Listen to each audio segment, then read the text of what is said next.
further ado, mga kapatid, I would like to read the word of the Lord and may invite everyone bilang paggalang sa salita ng Diyos na tayong lahat ay magsitayo. Everybody say, praise the Lord. And I would like to read the book of Luke chapter 17, beginning from verse number 11 down to 19. In the New Living Translation, it says, as Jesus continued on toward Jerusalem, he reached the border between Galilee and Samaria. And as he entered a village, there 10 men with leprosy stood at a distance, crying out, Jesus, Master, have mercy on us. And he looked at them and said, go, show yourselves to the priest. And as they went, they were cleansed of their leprosy. Verse 15.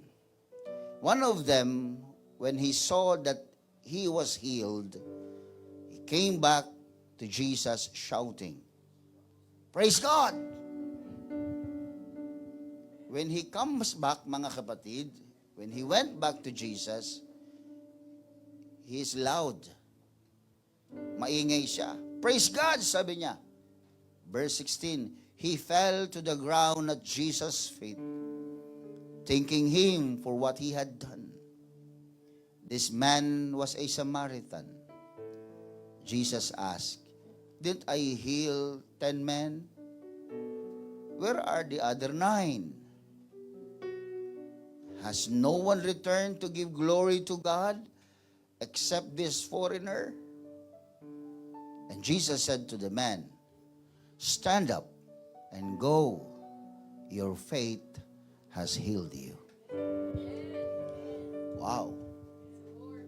It's a miracle of healing, mga kapatid. But of course, that is given in the story. Yan ay nandun na po sa istorya. But today, there's something that God wants us to hear. And God put this into my heart. And He wants to ask, mga kapatid, a question. But before that question, in Malachi chapter 1, verse number 6, it says, the Lord of heaven's armies says to the priest, a son honors his father, and a servant respects his master. If I am your father and master, where are the honor and respect I deserve? You have shown contempt for my name. But you ask, how have we ever shown contempt for your name? God is just looking for something. Kung may honor daw ang magulang at ang mga pinuno, ang mga master, kung tinuturing daw natin siyang Panginoon at Ama, nasan daw yung honor na para sa Kanya? Nasan daw yung respeto na para sa Kanya? Brethren, God is asking a question today. Where is His praise? Where is His praise? Well, it's part of the program, Pastor. Nag-praise tayo, nag-worship tayo. But again, the Lord has something to every one of us today. The Lord is asking you personally, where is His praise? Iniwan ba natin sa bahay? Tuwing linggo lang ba natin dala? Where is His praise? And when Jesus asked, where are the 9? Only the foreigner gives praise? Siya lang ba nag-iisip na magpasalamat? Sabi ng Panginoon.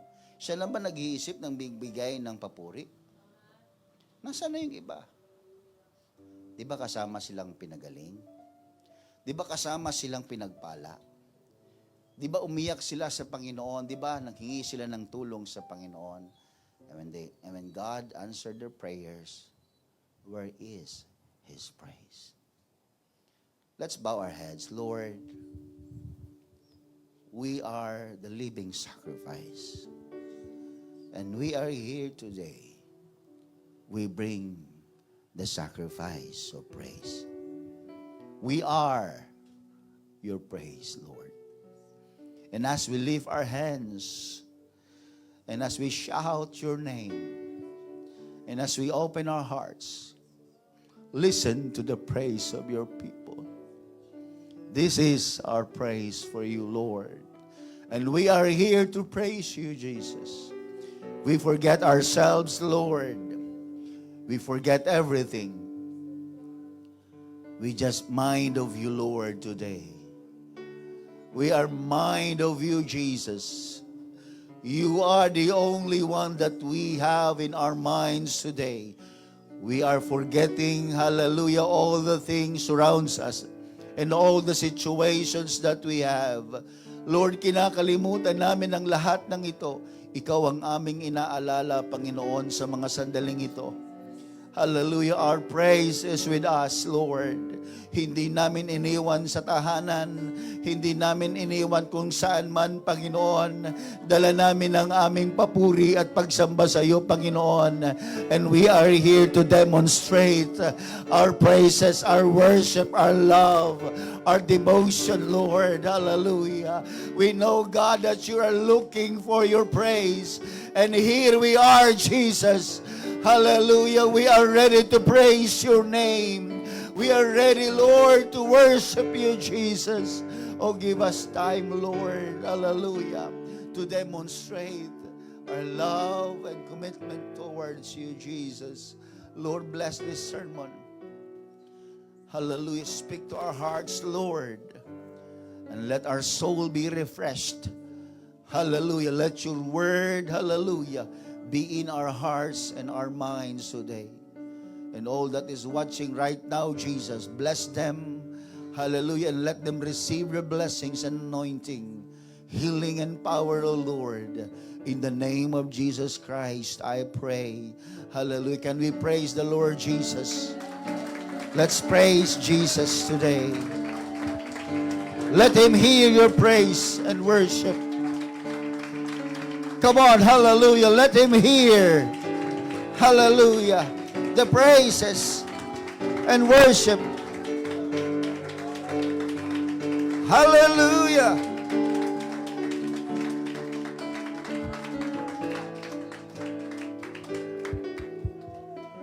Hallelujah.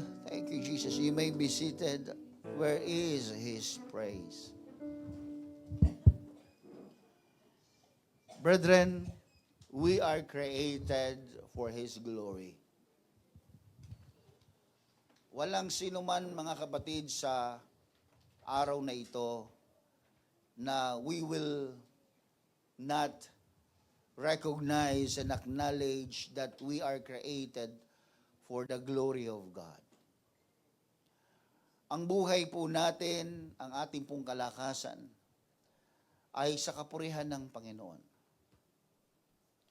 When we can see our children, mga kapatid, performing, talking, chatting, the success of our children is the glory of the parents. And mind you, brethren, that we are created for His own glory. Nilikha tayo ng Diyos, mga kapatid, upang lumabas ang Kanyang kadakilaan, ang Kanyang kaluwalhatian. We were not created just for our glory. And God is delighted when He can see us boosting the glory only for Him. Yung buhay po natin, mga kapatid, regardless of our backgrounds, ito ay papuri sa Diyos. Ang ating kilos, ang ating pananamit, ang ating pamumuhay, ang ating pananalita, all of our being, mga kapatid, is for the glory of our God. And it reminds me, mga kapatid, in the book of Psalms 150, it says, praise the Lord. Praise God in His sanctuary. Praise Him in His mighty heaven. Praise Him for His mighty works. Praise His unequaled greatness. Praise Him with the blast of the ram's horn. Praise Him with the lyre and harp.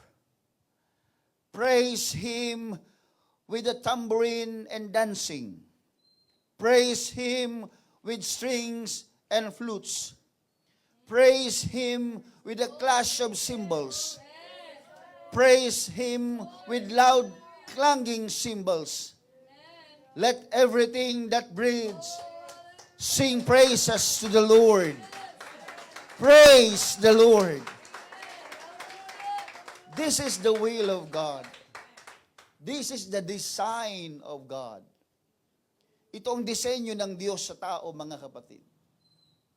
And Jesus Himself in the story showed how important praise is through, hallelujah, what we have read a while ago, mga kapatid. Pinakita ng Diyos sa atin na may hinahanap siya. It's simply for Him, sobrang easy sa Kanya, mga kapatid, to give miracles. Napaka-easy sa Diyos, mga kapatid, ang magbigay ng milagro sa tao. But when I read the word of the Lord, hallelujah, it breaks my heart. I am not God to feel what He feels. But I can see in the conversation na meron siya doon, mga kapatid, doon sa tao. He is looking for something. He is maybe not looking for a group of people na dumami, na bumalik sa Kanya. There is something behind the story that breaks my heart. And that is the forgetfulness of the people to praise Him. We can see the need of the 10 lepers. Nakikita po natin yung kanilang pangangailangan. And lepers are miserable, mga kapatid. Ang kanilang buhay ay hindi kagaya ng normal na buhay na meron tayo.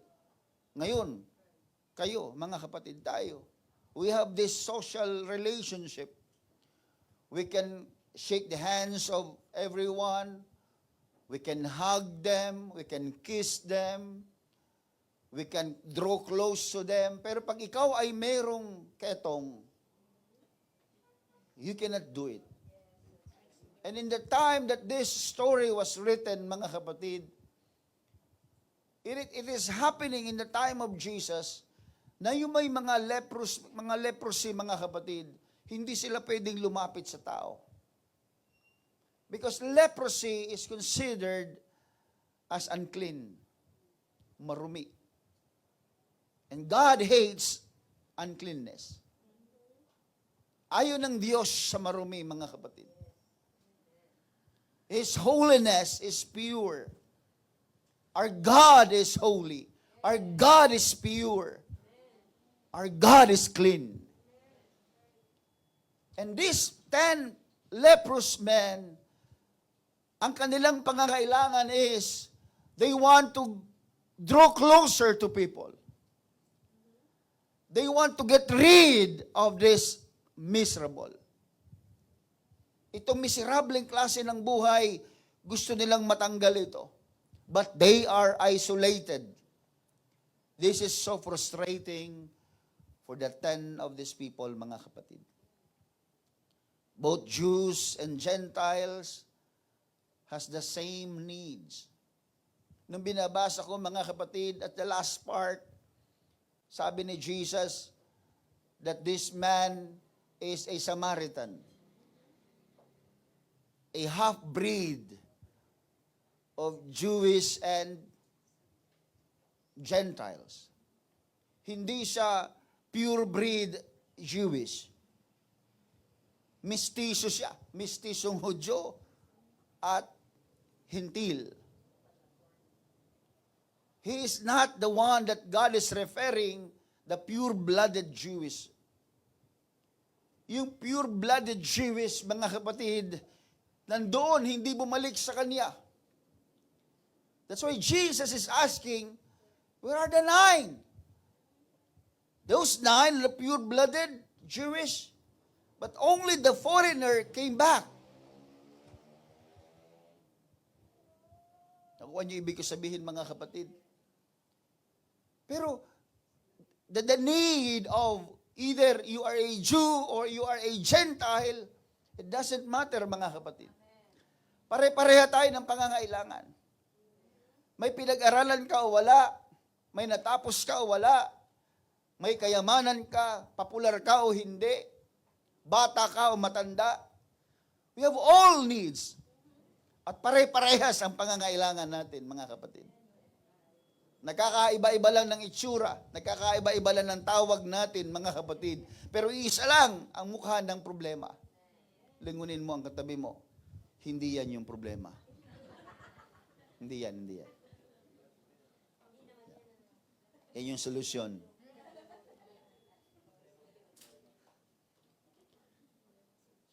You know what?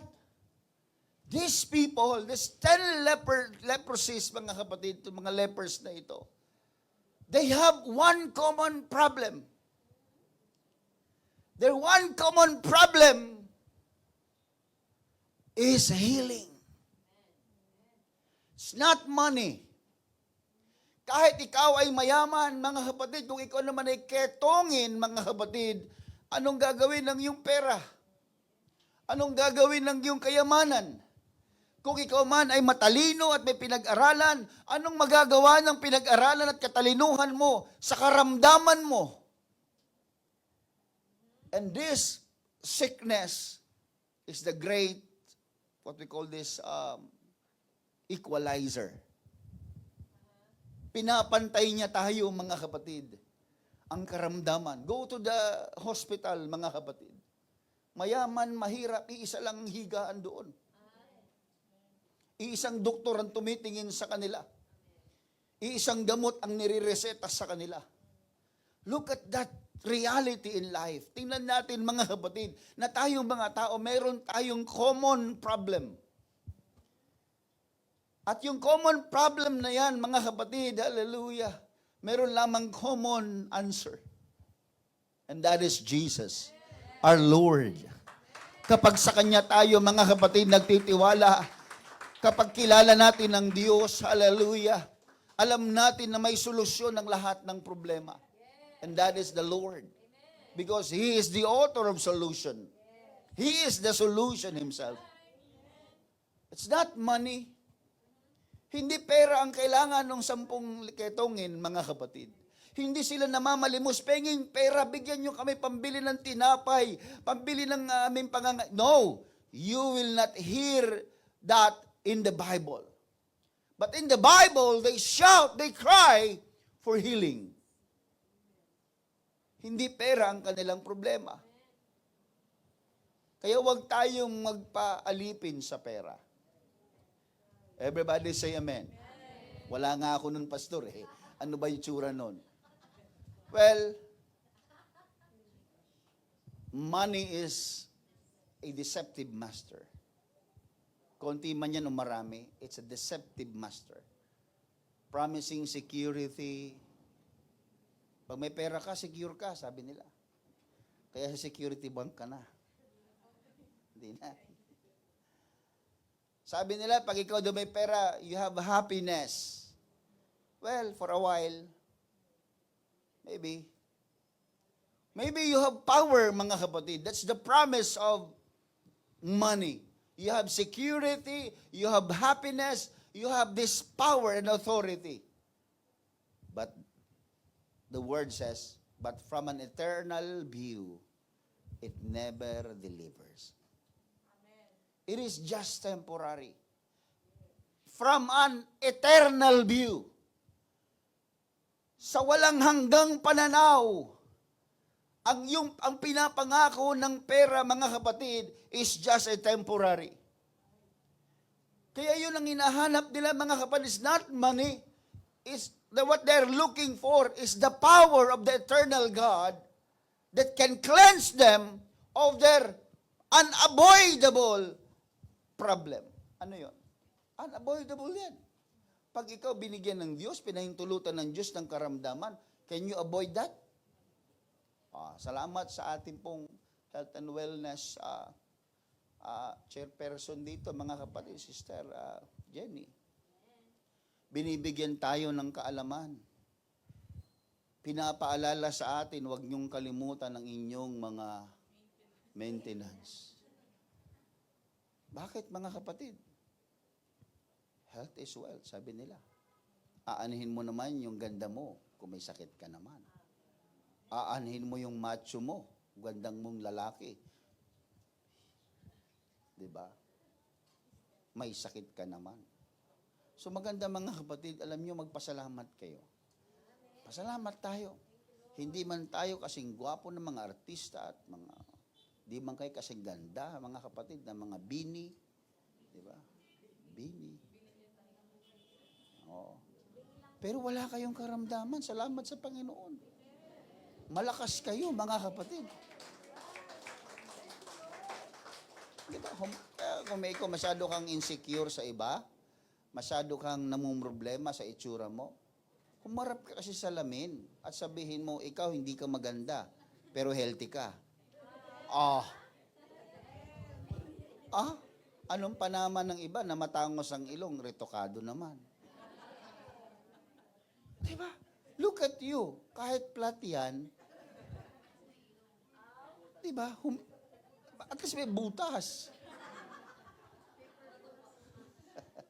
Diba? I'm trying to, let us not look ourselves as parang degraded. Parang na-degrade tayo, parang hindi tayo napaboran. Mga kapatid, pwede bang gumawa ang Diyos, mga kapatid, ng unfair decision? No. He never became unfair God. God is fair. Yung ulan na bumubuhos sa mahirap, ganon din yung ulan na bumubuhos sa mayaman. Yung cancer ba ng mayaman, iba sa cancer ng mahirap? Iisa lang gamot na nire-reseta. What I'm trying to say is, money is not really the problem.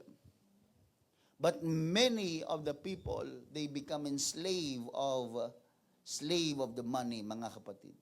That's why in Luke chapter 16, no one can serve two masters. For you will hate one and love the other. You will be devoted to one and despise the other. Oneness po talaga si Lord, mga kapatid. Isa lang pipiliin mo dyan. You cannot serve God and be enslaved to money. Hello? That's why if you have other agenda, when you go to church and you want to serve the Lord at meron kang ibang agenda sa buhay mo, you cannot serve the rightly or rightful, mga kapatid. O righteously. You cannot serve God righteously. Kung meron ka pang ibang agenda sa isip mo, no, it should be only God. Dapat Diyos lang, mga kapatid. We cannot serve two master. Hello po, mga kapatid. So God is our master, not the money, because money is a deceptive master. Everybody say amen. So nung lumapit sila sa Diyos, nung tumatawag sila sa Diyos, ang kanilang hinihinging solution is not money. Ang kanilang hinihinging solusyon, mga kapatid, ay yung bagay na hindi kayang gawin ng pera. Yung bagay na hindi kayang gawin ng popularidad. Nakikinig po ba kayo, mga kapatid? Yung bagay na hindi kayang ibigay, mga kapatid, ng tao. And that is healing. And that is a supernatural power of the Lord, mga kapatid. Only God can supersede or overrule any nature in this world. Tanging ang Diyos lang ang may kapangyarihan na pwedeng lumampas beyond the principle of this world. And that is what they are trying to ask from God. Yun ang hinihingi nila sa Diyos. Kaya pag tayo mananalangin, mga kapatid, yes, it's okay to ask money. Pero wag mong kalimutan sa prayer mo, sabi mo, Lord, may mga bagay na hindi kaya ng pera, hindi kaya ng relasyon, hindi kaya ng katanyagan. Lord, yan yung bagay na nais ko, Panginoon, higit sa mga pinanalangin ko. At ikaw lang ang nakakaalam niyan, Panginoon. Ikaw lang ang may kapangyarihang gumawa niyan, Panginoon. Kahit may pera ako, hindi ko pwedeng utusan ng kapatid ko na siya'y maligtas sa kanyang sarili.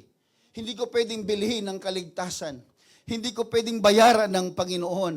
Hindi ko pwedeng bayaran ng karamdaman para lumayas sa iyong katawan.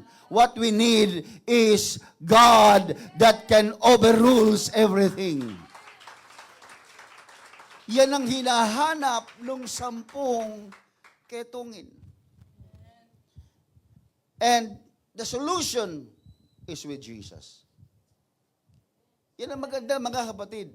Yung solusyon sa problema nila ay na kay Jesus. At nung kakasigaw nila, mga kapatid, hallelujah, tiningnan sila ng Diyos. God look at them. Alam nyo, kapag ikaw tiningnan ng Panginoon, naku, manginginig ka, mga kapatid. Pag nakuha mo ang paningin ng Diyos, naku, mga kapatid, matuwa ka. Kaya pag tayo ay sinasaway ng salita ng Diyos, naku, matuwa ka, huwag kang magalit. Huwag mong kamuhian yung utos ng Diyos. Huwag mong kamuhian, yes, masakit. Pero it gives peace, mga kapatid. Pag tinatamaan tayo ng salita ng Panginoon, thank you, Lord. Thank you, Jesus. Meaning to say, na-attract mo ang Panginoon. Meaning to say, pinapansin ka ng Diyos. God look at them. Nung sumigaw sila, tumingin ng Diyos sa kanila. Nakuha nila ang atensyon ng Diyos. Mga kapatid, swerte mo pag nakuha mo ang atensyon ng Panginoon. Wow! Kaya sa mga nangyayari sa buhay natin, kaya nga ang inuutos niya sa atin, call unto me. Hindi naman sa hindi kanya napapansin, pero gusto niyang tumatawag ka ng pansin. Gusto niyang sa gitna ng iyong hirap, sa gitna ng iyong karamdaman, sa gitna ng iyong nararamdaman, gusto niyang lumalabas mula sa kaluluwa mo ang pagpapapansin sa Kanya. Panginoon, pagalingin mo ako. Panginoon, ikaw ang pag-asa ko. Panginoon, ikaw lang ang tanging tugon sa problema ko. Nais ng Diyos, mga kapatid, na marinig sa ating mga tinig ang paghingi ng tulong, mga kapatid. I remember one day, mga kapatid, nung magbabasa tayo ng Biblia, we read the story of the rich man, mga kapatid. The rich young ruler, mga kapatid. Nung siya'y lumapit sa Panginoon, sabi niya, Panginoon, ano bang dapat kong gawin para magmana ako ng iyong kaharian? Sinabi ng Diyos sa kanya, mga kapatid, sundin mo ang 10 utos. Sabi niya, Lord, sinunod ko na yan. Basahin niyo sa Biblia. And the Bible says, and Jesus looked to him. From head to foot, iniskan siya ng Panginoon. Ang swerte mo pag ini-scan ka ni Lord. May scanner si Lord. Tininan siya ng Diyos mula ulo hanggang paa. May isang kulang sa'yo. Swerte mo pag isa na lang kulang mo. Wow! Sana all, almost perfect. Sabi niya, may isang kulang na lang sa iyo. Nung sinabi ng Diyos yung kulang sa kanya, mga kapatid, yung ginawa ng Diyos, yung pinansin siya ng Diyos, He rejected God in His advice. Tinalikuran niya ang Diyos. Sabi ng Panginoon, isa na lang kulang sa iyo eh. Lahat ng ari-arian mo, benta mo. Huwag mo ilagay sa bangko mo. Huwag mong i-invest sa mga kung ano mga networking dyan. Sabi niya, ibigay mo sa mga mahihirap. At pagkatapos mong gawin yung bankrupt ka na, tsaka ka sumunod sa akin. God wants to get rid of another master. Tinatanggal ng Diyos sa buhay ng lalaking ito yung isang Panginoon niya. Tanggalin mo yung Panginoon mo dyan. Yan yung wala kang ibang ginawa paggising sa umaga, trabaho. Bakit? Pera. Ipon. Bakit? Pera. Mananamantala ng tao ng kapwa. Bakit? Pera. Sabi ng Panginoon, get rid of that master. You cannot serve two master. Get rid of that master. Then follow me. But sad to say, sabi ng mayaman, sorry, mahal ko ang master ko. And he went away sorrowful, the Bible says. He went away sorrowful. Kung talagang masaya ka at pinapasaya ka ng pera mo, bakit ka malungkot sa noon tumalikod sa Panginoon? Kaya yung mga tumatalikod sa Diyos, ang dahilan ay pera. Hindi totoong masaya yan. Sa posting lang nila sa Facebook, kunwari masaya yan. Pero ang totoo niyan, mga kapatid, kinakabahan na yan. Dahil pag yan namatay, hindi naman madala yan. Kahit gano'ng kagara ang kotse mo, kinig kayo, at gano'ng kaganda ang bahay mo, kahit gano'ng karami ang pera mo, pag humiga ka sa ospital, ang katabi mo isang maliit na drawer, yun lang ang kasama mo. Yun lang. Hindi mo pwedeng dalhin yung limousine mo sa loob ng kwarto mo sa ospital. Hindi mo madadala yung mansion mo sa loob ng ospital. At pag naghihingalo ka, yung milyon-milyon mong pera, walang magagawa. That's the reality of life. Don't make money as your master. Sa oras ng pangangailangan mo, he cannot help you. Because there will be one time in your life na ang pangangailangan mo cannot be resolved by money. But if you have your God, even without a money, oh hallelujah, you can be victorious in all the battles that you have because what you have is above all the masters of this world. Kaya ang Panginoon, mga kapatid, tinuturuan tayo ng tamang pangunawa. Kaya ang sabi ng Panginoon nung sila ay makita, go and show yourselves to the priest. Nakita na sila eh. Hindi man lang, bawal lumapit eh. Diba? Nung nakita sila ng Panginoon, okay, pakita kayo sa mga priest because the only who can validate that you are healed are priest. Sa panahon nila. Para masabi mong wala ka ng ketong, hindi pwede sabihin ng kapitbahay mo, wala na siyang ketong, okay na, approve na yan. Sabi ng boss mo, wala ka ng ketong, mga kaibigan, wala na. No. The only one who can certify and validate that the one is already healed from leprosy are priest. Kaya sabi ni Kristo, go and show yourselves to the priest. Ipakita mo sa mga priest that you are healed. But they are with leprosy at the moment na sinasabi ni Kristo yun. Pero alam niyo ibig sabihin, mga kapatid, God told them, God commanded them, go and show yourselves to the priest. It's a word. Kinig po kayo. Utos po yun. Ang utos ng Panginoon, ang salita ng Panginoon, He will never, or the Word of God will never come back void. Amen.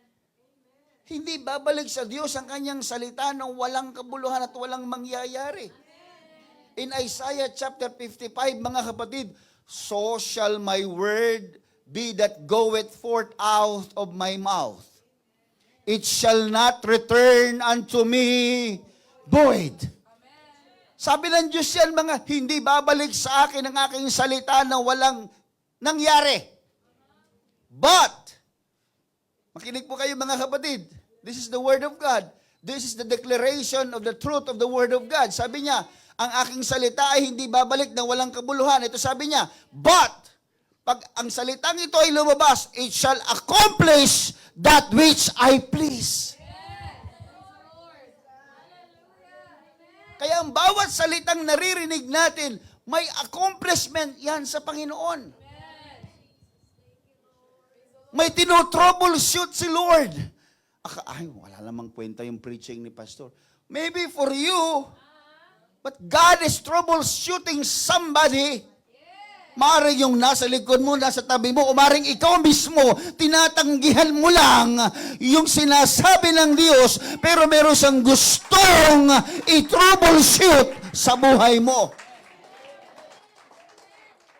It shall accomplish that which I please. Ito pa sumunod. And it shall prosper in the thing whereto I sent it. Kung saan pupunta itong word na ito, pag ang word na ito'y dumapo sa iyo, may ma-accomplish ang word na yan at pagpapalain ka.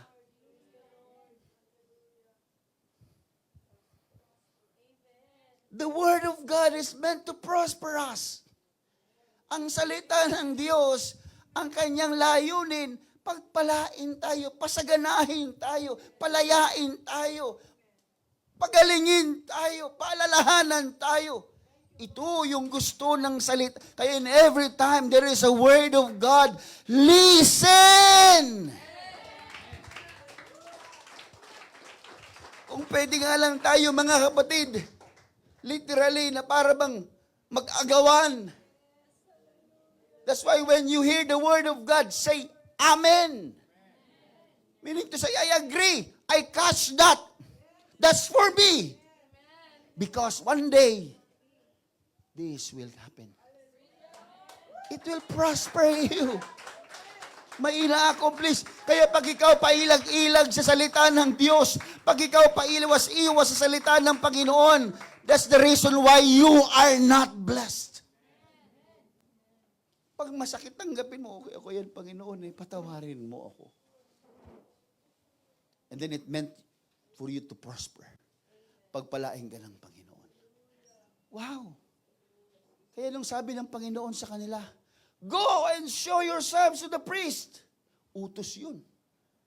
Kaya as they went, unang akbang lang, as they went, kasi mayroong i-accomplish si Lord maipaprosper si Lord Nagbitaw siya ng salita Hindi katulad yan ng kaibigan mo. Problema mo, masolve yan. Punta ka kay kumare. Mare, pinapunta ako dito ni kumare natin. Bakit? Ikaw daw makapagsosolve ng problema ko. Ay, sorry Mare, parehas tayo may problema Hindi ganun si Lord. Bago niya bitawan, naka-assemble na yung blessing sa'yo doon. Bago niya bitawan yung word na yun, mga kapatid, alam niya na pag sinunod mo, may matatanggap ka. Kaya as they went, basahin niyo mga kapatid, nung sila ay lumakad at pumunta, napansin nung isa, I don't know mga kapatid kung isa lang talaga nakapansin doon. Pero sabi ng Biblia, napansin niya, wala na siyang ketong. Bakit? Nagbitaw ang Diyos ng salita galing sa bibig niya. Show yourself to the priest. Pinakinggan ng 10, sumunod sa utos, pinagpala. Kaya alam niyo, ang susi mga kapatid, hindi networking. Obedience. Obedience into the word that proceeded out of the mouth of God. Everybody say amen. Kasi gusto nating bread, yung bread na alam mo na, give me my money. Diba? Give me my money. Diba yun yung naririnig ko? Uso ngayon yun. Huwag mong, yung bread na iniisip niyo, yung bread na pera ng ganun, no. Kaya sabi ng Panginoon, man does not live by bread alone, but by every word that proceeded out of the mouth of God. Kaya pag may utos, naku, makinig. May blessing yan. Bible study, makinig. May blessing dyan. In everything we do, if there is a word of God, there is something that God wants to accomplish and prosper in our lives. Palakpakan natin ang salita ng Panginoon. Salamat, Panginoon. Alam nyo yung ano na yan, yung Boyd? the word void in the Hebrew means empty. Meaning to say, walang laman. Hindi babalik ang kanyang salita sa kanya na walang laman o empty. Ibig sabihin, pag itong salita ng Diyos ay binitawan niya, may laman yon. At kung sino ang dapuan nun at tumanggap nun, yung laman nun, kanya.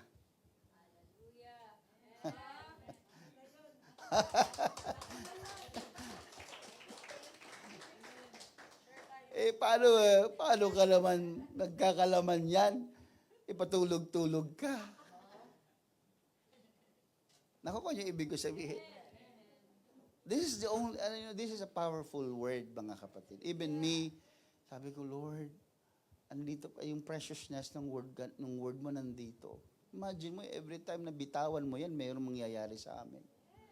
Kasi hinahanap kasi natin kaagad yung visible na nangyayari eh. Naniniwala ba kayo sa Diyos? Yes. Kasasabi niya lang, something that He please. May ginagawa siya. Maaring yung gusto niyang bagay sa iyo ay hindi mo gusto. Pero sino masusunod? Alangan ikaw. Tandaan nyo, kahit siya ang nasusunod, mga kapatid, yung kanyang ginagawa ay pabor para sa atin. Nare-realize na lang natin, mga kapatid, ano ba naman yung grab na yan? Kanina ko pa binubuk, ayaw akong ibuk niyan.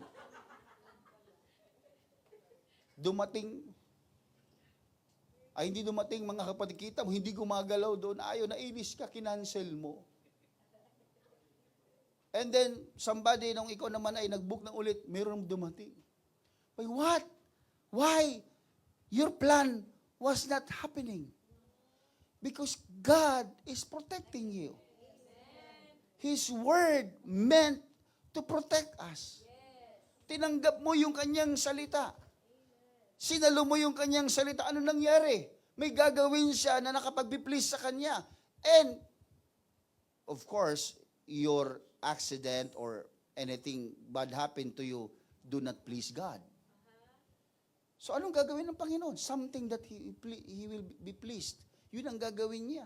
But for you, ano ba naman yung grab na hindi dumating? Pero hindi mo alam, yung pala, hold upper pala yung, di ba? O may COVID-19, di ba? Yung mamanehos, wala siyang mask, di ba? O baka na-disgrasya o ano man, di ba? We never know.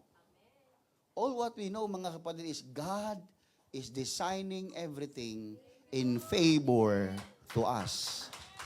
In favor to us. Everybody say amen. That's why healing take place as they went. Only after when faith is acted. Kapag ang pananampalataya ay gumana, doon lang din gagana, mga kapatid, yung benepisyo ng salita ng Diyos. Kaya pag kayo nakakarinig ng salita ng Panginoon, have faith. Have faith. Panasampalatayan na mo, huwag kang patawa-tawa, huwag kang magduda-duda, kasi hindi ka tatanggap. Pag sinabi, ba't yun ang message ni Pastor ngayon? Sakta naman ako doon. Ako kasing humarap sa salamin eh. Kung ikaw pangit, kahit pangit ka, malusog ka.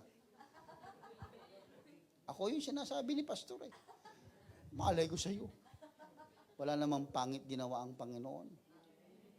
You are unique. Wala kang katulad. Promise.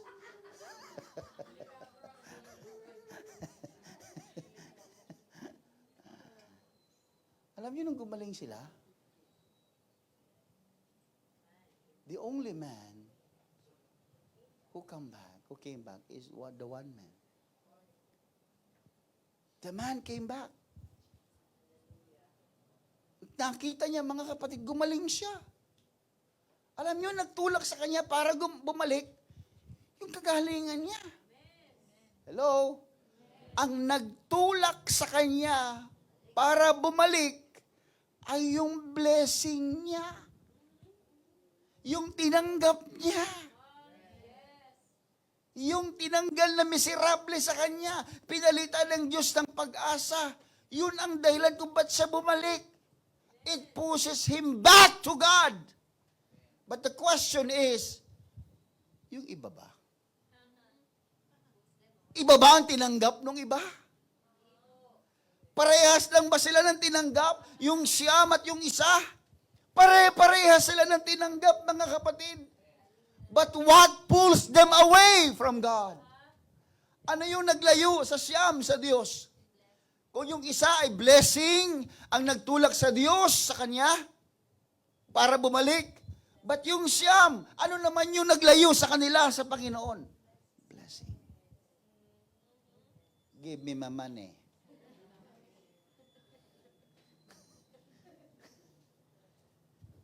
Simple as that. Try to read the Word of God.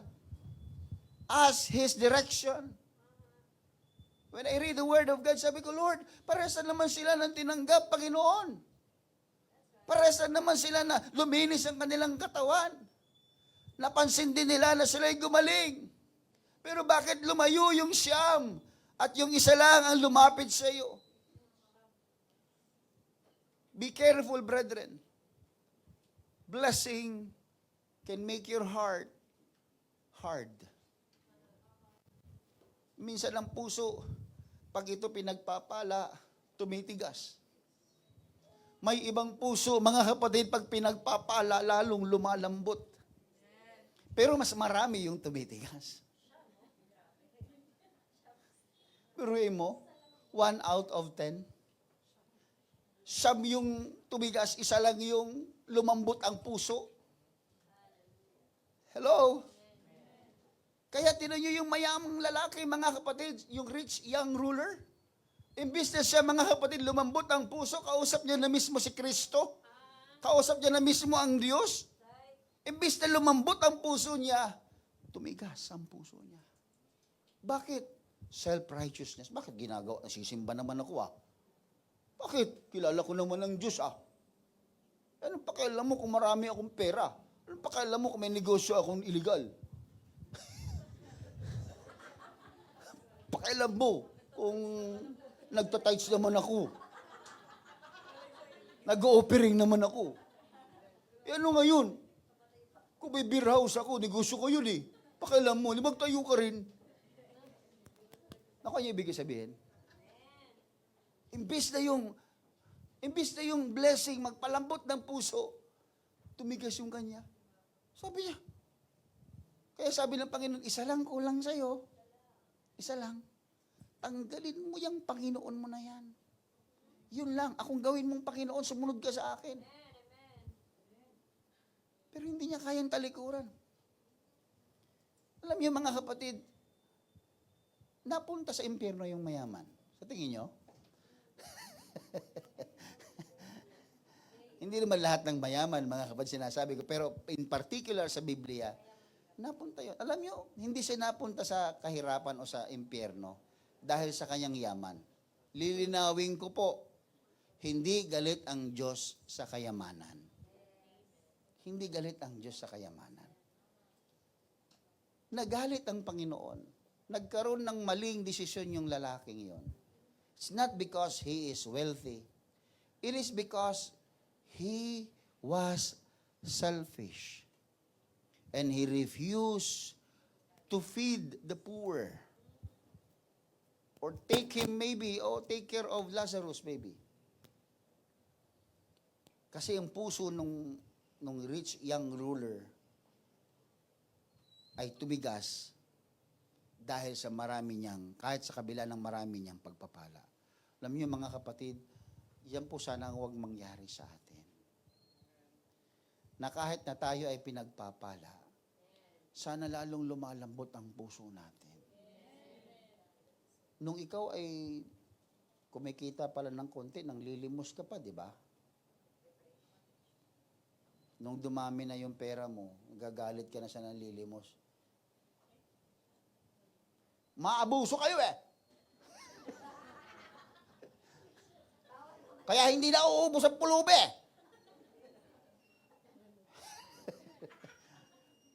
Hindi ka naman maghihirap kung bigyan mo ng 5 piso yan.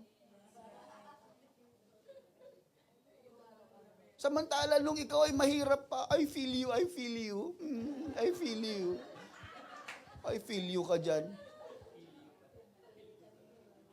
Naintindihan kita talagang hirap ng buhay ngayon. Ano mo yan? Oh. Pero nung yumaman ka na, nung may blessing ka na, nung naging matalino ka na, nung naging maayos, naging professional ka na, wow, iba na tingin mo sa, yung blessing mo, nagpatigas ng puso mo. Kaya naman sabi ng Panginoon, sabi ni Solomon sa Panginoon, Lord, ayoko ng kayamanan. Ang gusto ko, wisdom. Saan ba nakatira ang wisdom? Sa puso at isipan. Sabi ni Solomon, patalino talaga siya. Lord, hindi pera kailangan ko. Gusto ko wisdom. Alam mo, nung nakita ng Panginoon, wisdom ang hiningi, ibinilugtog ng Panginoon yung pera, kayamanan. Kaya ang yaman ni Solomon, hindi na siya humingi ng yaman. Alam niyo mga kapatid, ang hingi niyo sa Panginoon, wisdom. Yung yaman susunod. Everybody say amen. Kaya liwaliwanag mga kapatid. What pulls them away from God is the blessing. Alam niyo, pag may blessing kayo, gamitin niyo ang blessing niyo sa matalinong bagay, sa matalinong paraan. Naalala niyo yung sa Luke chapter 16, mga kapatid, merong isang dishonest manager doon. Luke chapter 16, verse number 1 to 9. Dishonest manager. Nabalitaan, kung ikikwento ko sa inyo, nabalitaan mga kapatid nung Panginoon, yung master, yung may-ari. Oh, babalitaan ko, nanloloko ka daw. Pinagnanakawan mo daw ako. Tanggal ka na, you're fired. Ay, siyempre, ikaw ba naman matanggal sa trabaho? Anong gagawin mo? Marami kang binabayaran eh. Ang ginawa niya, matalino siya eh. Nagulat nga ako bakit ang Panginoon mismo nagkwento ng kanyang kalukuhan. Ito point may punto doon, may lesson doon. Kwento ni Lord yung kalukuhan ng manager na unfaithful. Alam nyo, sabi niya, may utang kang ilang galon na oil? 500. Gawin mong 300 lang. Siyempre, ano yon? May tubo siya. Ikaw, ilang utang mo? 1,000. Gawin mo 800. So, siyempre, nakuha niya yung loob ng mga may utang sa boss niya. Nakuha niya yan? Ano mangyayari nun? Dinoktor yung yung invoice. Hallelujah, ginagawa natin yung dati, di ba? Sister Mikey. Hindi, dati, kasama ko sa opisina ko dati eh. Kaya nga wala na ako sa ICE 1 ngayon eh. Salamat sa Lord. Nag-iba yung... So, ano nangyari doon sa mga merchants niya? Wow! Galing nito ah! Kaibigan na kita! Dati, di ba, magkaaway dahil may... Ngayon, kaibigan na kita. So, dumami. Matalino. Kaya sabi ni Kristo, tingnan niyo kung anong lesson dito. Ginawa niya ang lahat niyang makakaya. Naging tuso siya para lamang mapaglingkuran ang sarili niya. Binaligtad ni Kristo ngayon. Bakit hindi niya gawin sa iba? Na yung blessing ninyo, gawin niyo ang lahat ng makakaya ninyo para makapagligtas ng kaluluwa. Amen. Sino sa inyo? I'm glad ang iba sa inyo dito may sasakyan. Pinahihiram ang sasakyan, pinagagamit ang sasakyan para sa gawain. Magandang attitude yan. Kung may pera ka, hindi ka makasama sa gawain, di mag-sponsor ka. Nagagamit yung pera mo. Nagagamit yung resources mo para paglingkuran ng Panginoon. Hello? Hindi ako nagbibiro, mga kapatid, totoo ito. Kung magiging tuso lang tayo, the way how we want to serve God, hindi yung para sa yung tusuhan mo. Maging matalino ka, maging matalinong manager ka ng Panginoon. Na kahit anong meron kang resources, use it for the glory of God.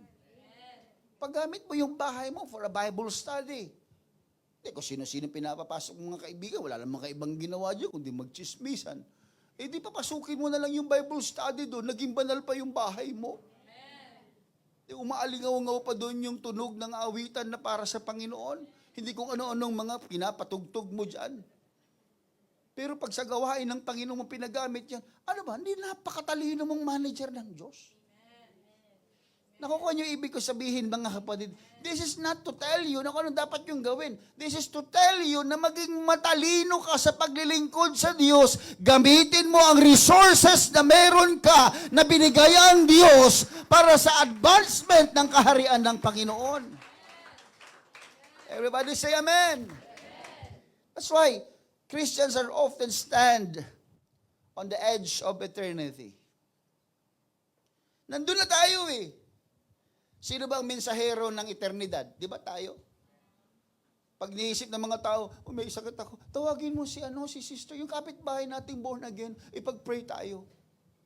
Sinong naiisip nila pagdating sa mga ganyan? Tayo. We are on the edge of eternity. Nandun na tayo, mga kapatid. Yet, we lack the foresight and will to act. If only we were as spiritually shrewd as we are in the worldly matters. Kung magiging matalino lang din daw tayo, kahit na nandun ka na, sabihin, ikaw talaga yung agent of holiness, agent of heaven. Wow, bang klase kang ahente. Diba? Nagbebenta ka ng lupa sa langit. Diba? Mayroong pastor na gano'n, nakita ko sa Facebook, nagbebenta ng mansyon sa langit. May mga bumibili naman. Hallelujah. May bumili. Oo nga, yumaman din yun eh. Pero square meter din doon, mga kapatid. Hallelujah. Sabi ko, nagkaroon ng ahente doon sa langit. Tayo po yung ahente ng salita ng Panginoon. Everybody say amen. Kung gagawin lang daw sana natin yan na maging matalino tayo, ano kaya kang mangyayari? Mga resources. Huwag natin ikahiya ang mga resources natin. Huwag natin kahiya, mga kapatid, yung edge natin as agents of eternity. Everybody say amen. Our wealth won't last. Hindi naman magtatagal ang ating kayamanan. In the end, our most valued possession will be reduced to what fits in a hospital drawer. And only what we invest in others for Christ will endure. Ganda nito, mga kapatid. Kaya sabi ko sa inyo, walang magagawa yung mga mansyon natin. Lahat ng yan. Masarap pagkaroon ng ganyan. Pero pag tayo nakahiga na doon, sa puting bed, at may puting kisame, kaya nakikita yun lang, at may isang upuan doon, nakaupo, kung sino may nagbabantay sa yung bagot na bagot na. Diba? Siya pa'y nag-i-enjoy, nanonood ng TV, gano'n, kakain. Talagang, diba? Kahit gano'ng karaming kaibigan mo, isa lang ang allowed doon. Kanya, mga kapatid, isa lang doon. May maliit kang CR. Diba? May tubong nakapasak sa iyo. Kahit gano'ng karaming pera mo. Kahit marami ka pambili ng oxygen. Pero kahit anong mangyari, kahit marami kang oxygen, kung ayaw na ng Diyos yan, wala ka na magagawa. Ang lahat ng meron tayo ay magkakasya lang sa isang maliit na drawer. At kahit gaano ka kaganda, kagwapo, kayaman, katalino, kasya ka lang sa isang kahon.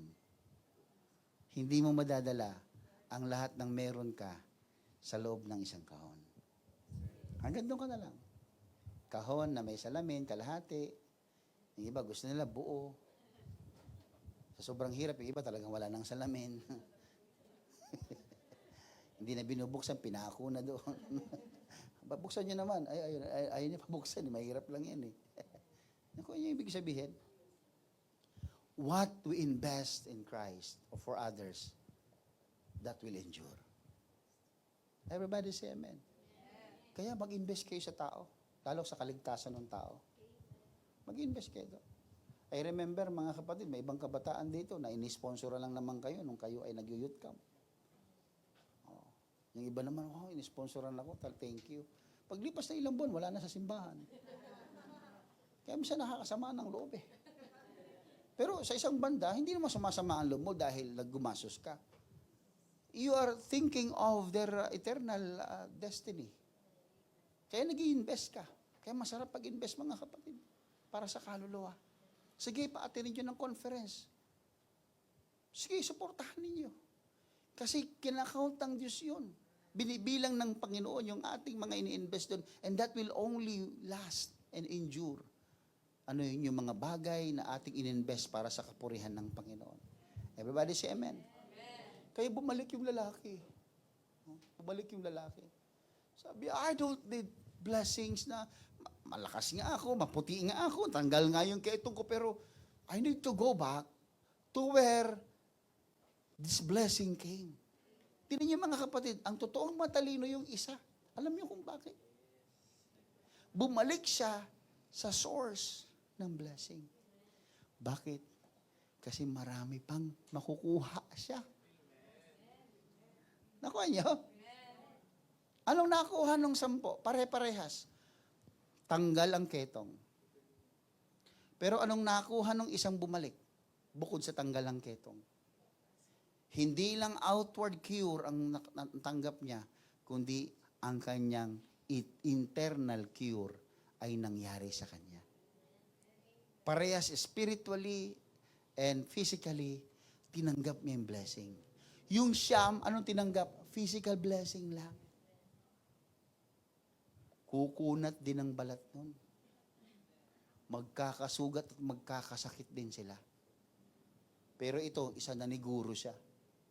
Oo, ngayon maputi ako, tanggal ang ketong ko, pero hindi ko alam susunod kung ba ibang sakit pang dadapo sa akin. Matalino siya, babalik ako sa source ng kagalingan ko. Babalik ako sa pinagmulan ng pagpapala. Sapagkat marami pa siyang gustong ibigay sa akin pagpapala. I'll go back to that person. Kaya alam niyo, walang invitation. Bumalik siya.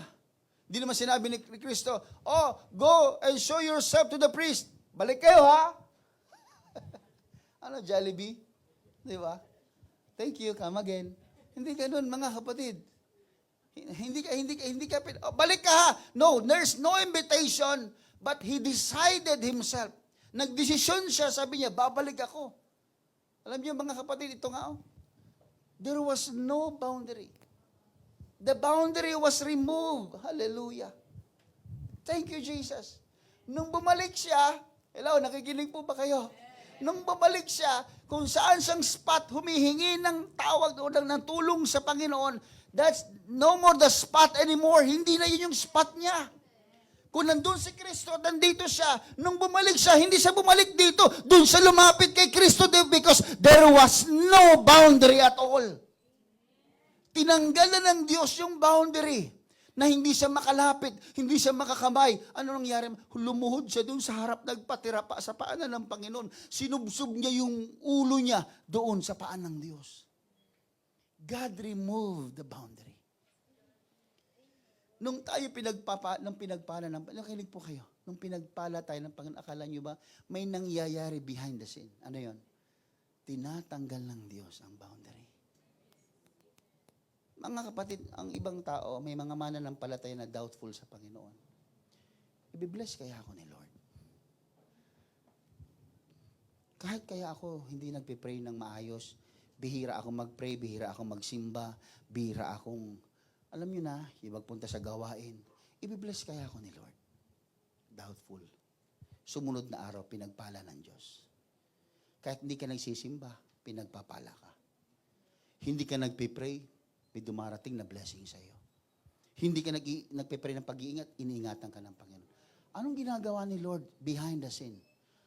Listen, God is removing the background or removing the boundary from your mind.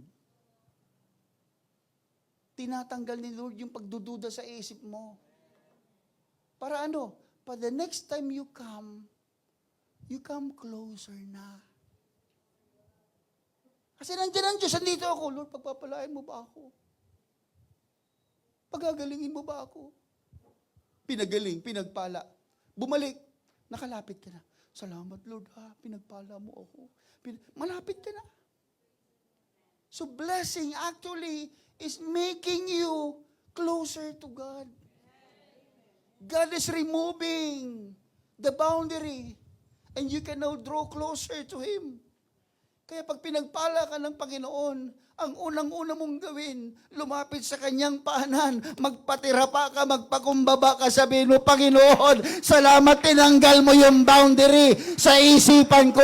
Ngayon napatunayan ko, hallelujah, kahit ako hindi tapat, pinagpapala mo ko, hallelujah, pinagagaling mo ako, iniingatan mo ako, Panginoon, and you remove the boundaries. Thank you, Jesus. Thank you, Lord. Kaya kung pag-uusapan ng blessing, hindi para patigasin ang puso natin, para palambutin ito. Kasi you can draw closer to the Lord. Hallelujah. We can feel the presence of the Lord. Can we clap our hands to the Lord? Hallelujah. And ito pa, when he went back to Jesus, listen to this, when he went back to Jesus, he is not silent.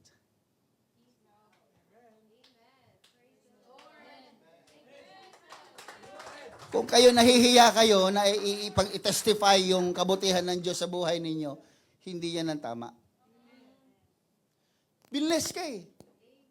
Nung bumalik siya, tignan nyo, makinig kayo ha. When Jesus Christ, before their healing happened, mga kapatid, Jesus Christ was afar from them. Malayo. And they are shouting, Jesus! Have mercy on us! They are loud. They are shouting and crying. Nung bumalik siya, He was even louder. Pagbalik niya, hindi ito pipigilan. Hindi ko pipigilan ang sarili ko. I will be more louder to praise the Lord. Bakit? Pinakinggan niya ako kahit malayo ako noon. Ngayon, nasa malapit na ako sa Kanya. I will be even louder to praise Him.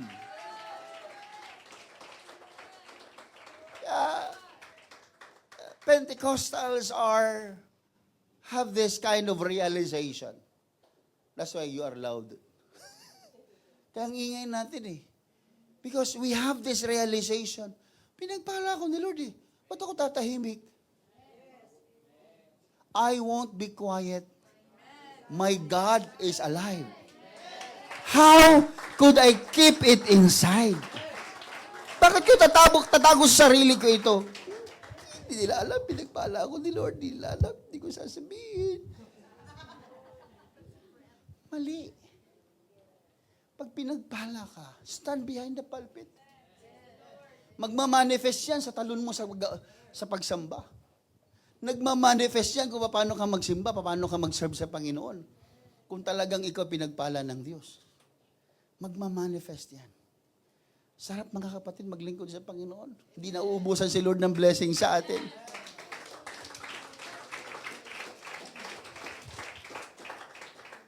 Pero alam niyo mga kapatid, yung iba nagtakbuhan.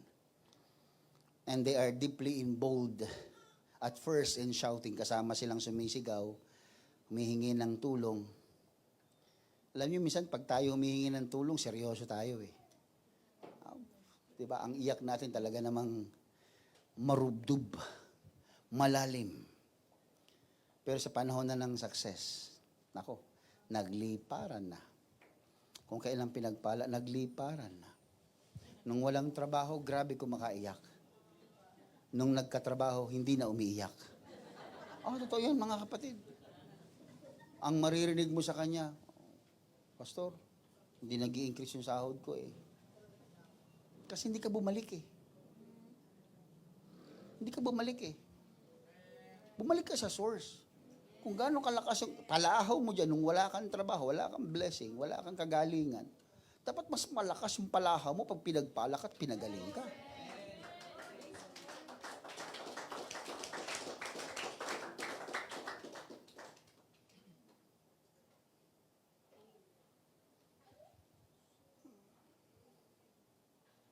Look at this. Success can bring praise. But if it makes you forget humility, it won't last. Nako. Ang galing mo naman, sister. Grabe, blessed na blessed ako sa'yo. Pinagpapala ka ni Lord. It brings, your success, it brings praise. Pero kung ikaw mismo na pinagpapala ay hindi natutong magpakumbaba, it won't last. Last mo na yan. Totoo yan. Last mo na yun. Hindi ka marunong magpakumbaba eh. Kaya the more ka pinupuri ng tao, ang galing mong kumanta, Brad. Grabe ka, Brad. Galing mong kumanta. Dati, hindi ka naman ganyan kagaling. Sintonado ka.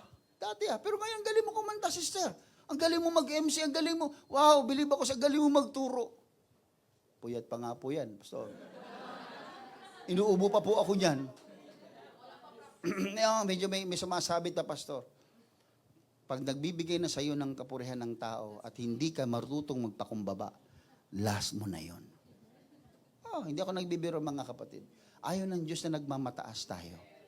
Gumagawa ang Diyos ng paraan para ma-realize natin, no, go back to humility.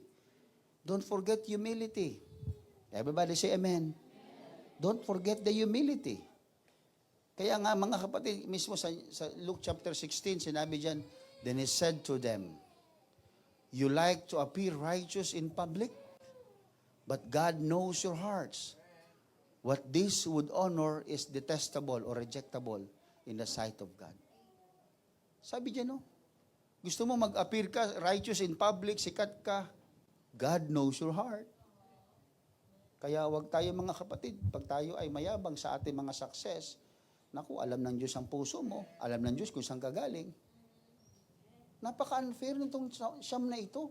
Mga kapatid, let me tell you just, gusto ko lang sabihin sa inyo, yung sorry for the word, pero unfair sila.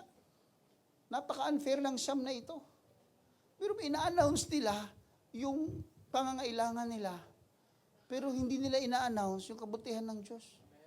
May mga taong mahilig, mas maingay lang humingi ng tulong, pero hindi maingay magbigay ng kapurihan sa Diyos. Unfair po yun. Ang ingay-ingay mo nung umpisa, Lord, help me, Lord, help me, help me. At nung ang Panginoon ang bibigyan ng kapurihan, tahimik ka. Mga kapatid, ayaw ng Diyos ng gano'n. Madalas natin ginagawa ito minsan, mga kapatid. Madalas tayong humingi, pero hindi tayo madalas magpasalamat sa Panginoon. And that is something to think, mga kapatid. Ito hindi maganda. And as I read the Word of God, they responded in faith, but came out fake. Nanghinahin ako sa siyam. Pag talaga na-break yung heart ko, mga kagabi, sabi ko, madaling araw nagbabasa ako, sabi ko, ba't ganaban sila ganito, Lord? They responded in faith. Go and show yourselves to the priest. Yes, Lord! Susunod kami, Lord! Sige, Panginoon, we believe in your word. They responded in faith. But it turns out, they are fake. Alam ba ng Diyos na fake sila? Yes. This story is for us to tell us, to remind us. Huwag tayong fake. Sabi mo sa katabi mo, huwag kang fake. Di ba ganyan si Judas? Hello? Di ba ganyan si Judas? Kasama pa ni Kristo, mga kapatid. Pero sabi niya, ano ba yan? Ano ba yung alabaster box? Naku, sinayang. Kung binenta na lang sana, pinamigay sa mahihirap. Tama naman siya. Pero fake yon. Hello? Ano ba naman sasayang kayo ng oras niyo? Sasayang kayo ng pananalapi. Ano na lang sa simbahan yan? Pero totoo nun, hindi naman ganun ang puso niya. Fake siya. Ganon si Judas, mga kapatid. Ba't bandang huli, ano nangyari, mga kapatid? Di ba, ibinenta niya ang Panginoon sa 30 piraso ng pilak? Anong ibig sabihin nun? He was attracted to the fakeness of silver. Peke ang pera. Anong peke ang pera, pastor? Because they are the fake master. Money is the fake master. Peking Panginoon yan. Hello? Bakit ba kasi, Pastor, si Judas ay natukso? Alam niyo kung bakit? Fake yung master, yung silver, minaster niya yun, di ba? Alam niyo kung bakit siya na-tempt? Makinig po kayo. Kasi fake din yung perspective niya. Nag-match. Fake yung kanyang perspective. Fake yung Panginoong sinusunod niya. Ayun, nag-match silang dalawa. Iniisip niya, it will resolve everything. Naku, 30 pieces of silver ito. Marami-raming pera ito. Nung panahon na yun, malaking pera yun. Iniisip mga kapatid ni Judas, naku, solve na ang mga problema ko. Hindi po mga kapatid. Hindi po pera ang solusyon ng lahat. Alam niyo ba mga kapatid na mayaman o mahirap, parehas ang iniisip, pera? Mayaman, anong iniisip? Pera. Lalo na yung mahirap. Pera din ang iniisip, mga kapatid. Alam niyo ba mga kapatid na ang danger sa Christian ay hindi lamang yung pera. Ang isa pang danger sa Christian, alam niyo kung ano? Kayamanan. Kahirapan. Totoo yan. Danger din yan. Sabi nila, money is the root of all evil, di ba? Totoo yun. The love of money is the root of all evil. Totoo yun. Pero yung lack of money rin, mga kapatid, is another root of evil. Wala naman sa Bible yan, Pastor. Naku, nagkakamali ka. O, tingnan mo. Oh God, sabi ni Solomon, I beg two favors from you. Let me have them before I die. First, help me never to tell a lie. Sinungaling kasi talaga ang tao eh. Amen? O ayaw nyo mag-amen, sinungaling ka talaga kayo, di ba? Kakasasabi ko lang, di ba? Sabi niya, help me never to tell a lie. And second, give me neither poverty nor riches. Huwag mo akong payamanin o huwag mo naman akong paghirapin. Kasi alam niya, matalino yan eh, alam niya na parehas na danger yon sa buhay ng mananampalataya. Bakit sabi niya, give me just enough to satisfy my needs. For if I grow rich, I may deny you and say, who is the Lord? And if I am poor, too poor, I may steal and thus insult God's holy name. Ngayon, alam nyo na, hindi lang pera ang kalaban ng Kristiyano. Yung kawalan din ng pera. Kaya ang tamang prayer niya, Lord, give me enough money. Hindi yung, give me money, give me money. Give me enough money.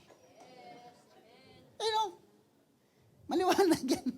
Tuntua naman itong mga na to. Just to satisfy the needs. Nakuha niyo po ibig sabihin?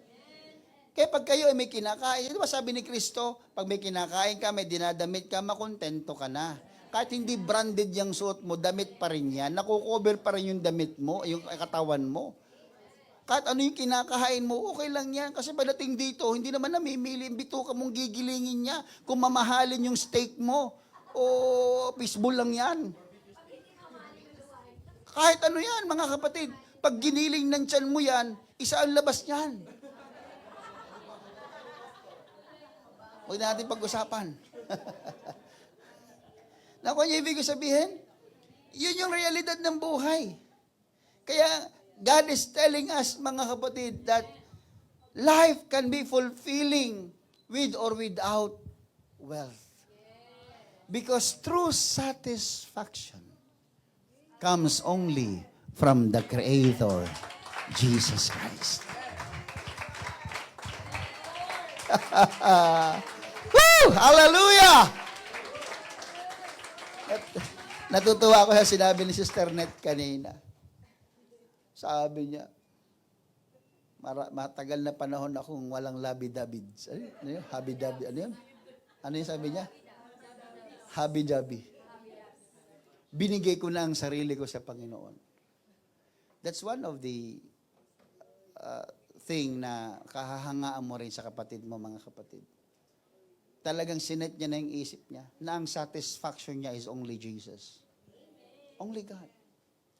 She tried her best, mga kapatid, to raise her children. Pero nilagay niya sa isip niya, si Kristo na ang kasama ko habang buhay. And mga kapatid, it's not easy.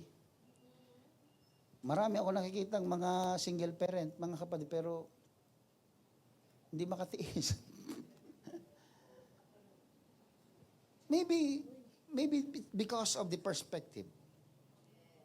Let's talk about the perspective. Depende sa perspective mo yun, tsaka sa source mo yun eh. Anong sabi ni Paul? Dineclare niya, di ba? Sa Philippians chapter 4, verse 12. I know how to live on almost nothing or with everything. I have learned the secret of living in every situation, whether it is with a full stomach or empty stomach, with plenty or little. For I can do everything through Christ who gives me strength. Dineclare niya yun. Kaya pala sabi niya, kaya kong gawin yan. May pera o wala. May labi-dabi o wala. I can do all things for Christ. Kasi for Christ nga. Ibig sabihin yung buhay niya, for Christ na. Hindi niya siya nabubuhay sa sarili niya, kundi si Kristo na. Para kay Kristo na siya. Kaya magandang example, mga kapatid. Na hindi naman ibig sabihin, huwag kang mag-asawa. Huwag yun naman gayahin, Sister Net. Iba-ikan niya eh. Ang sinasabi ko lang, perspective ba? Perspective ba? Ano ba ang tawag doon? Di ba? Mindset ba? Mindset. Mindset ba? I-mindset mo siya na si Kristo ang satisfaction mo. Kaya magkaroon ka ng trabaho, mababa ang sweldo, mataas, satisfied ka. Kung ang partner mo sa kasamaang palad ay hindi magwapo, hindi ganyan, hindi ka gwapuhan, pero mabait naman, okay na yun. Diba? Okay na yun. Hindi talented, pero madiskarte. O, di ba? Hindi talented, pero madiskarte. Parang opposite na. Di ba? Okay na yun. Basta ang satisfaction mo kay Kristo. Kaya, it's very important from the beginning of your life, ask God that He will be your satisfaction. Pray. Kung ikaw kabataan, mag-pray ka. Kung gusto mo magkaroon ng nobyo, nobya, pagdating ng panahon, ask God, Lord, I want you to satisfy me. I want you, Lord, to give me the perfect person for me. That will, hindi siya, okay lang, Lord, kahit na hindi matangkad. Basta matangos ang ilong. May umi-amen sa likuran. Kahit hindi katangkaran. Diba? Basta maputi lang. Okay na yun, Lord. May iba naman. Diba? Wag na, baka may matisod pa tayo, mga kapatid. Tama na. Katitisuran na tayo. Hello? Alam niyo mga kapatid, it's because what we are trying to ask from the Lord is not just outward cure, mga kapatid. We ask for a spiritual and physical blessing, mga kapatid. Kaya yung isa na yon, ang tinanggap niya dalawa. Yung tinanggap niyong siyam, isa lang. Cure lang, physical cure lang.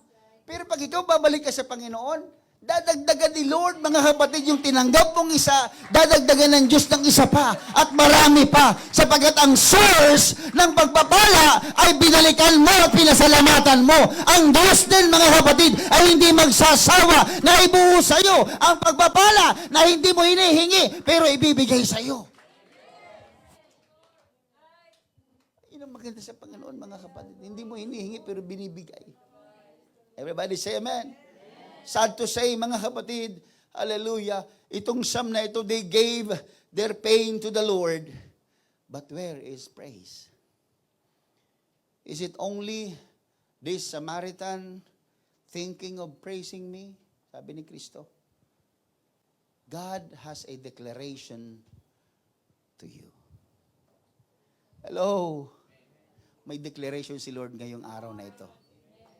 I want you to receive this. I want you to receive the word of God today. May declaration siya eh. Sabi niya, stand up and go. Your faith has healed you. Bumalik ka. Nagpatirapa ka. Because you came back dahil bumalik ka. I have something to tell you. Dahil nagpatira pa ka, dahil bumalik ka, dahil naisip mo ako, na-realize mo, I have something to tell you. Sabi ng Panginoon, dineclare sa kanya, you are healed. Hello. Listen to me.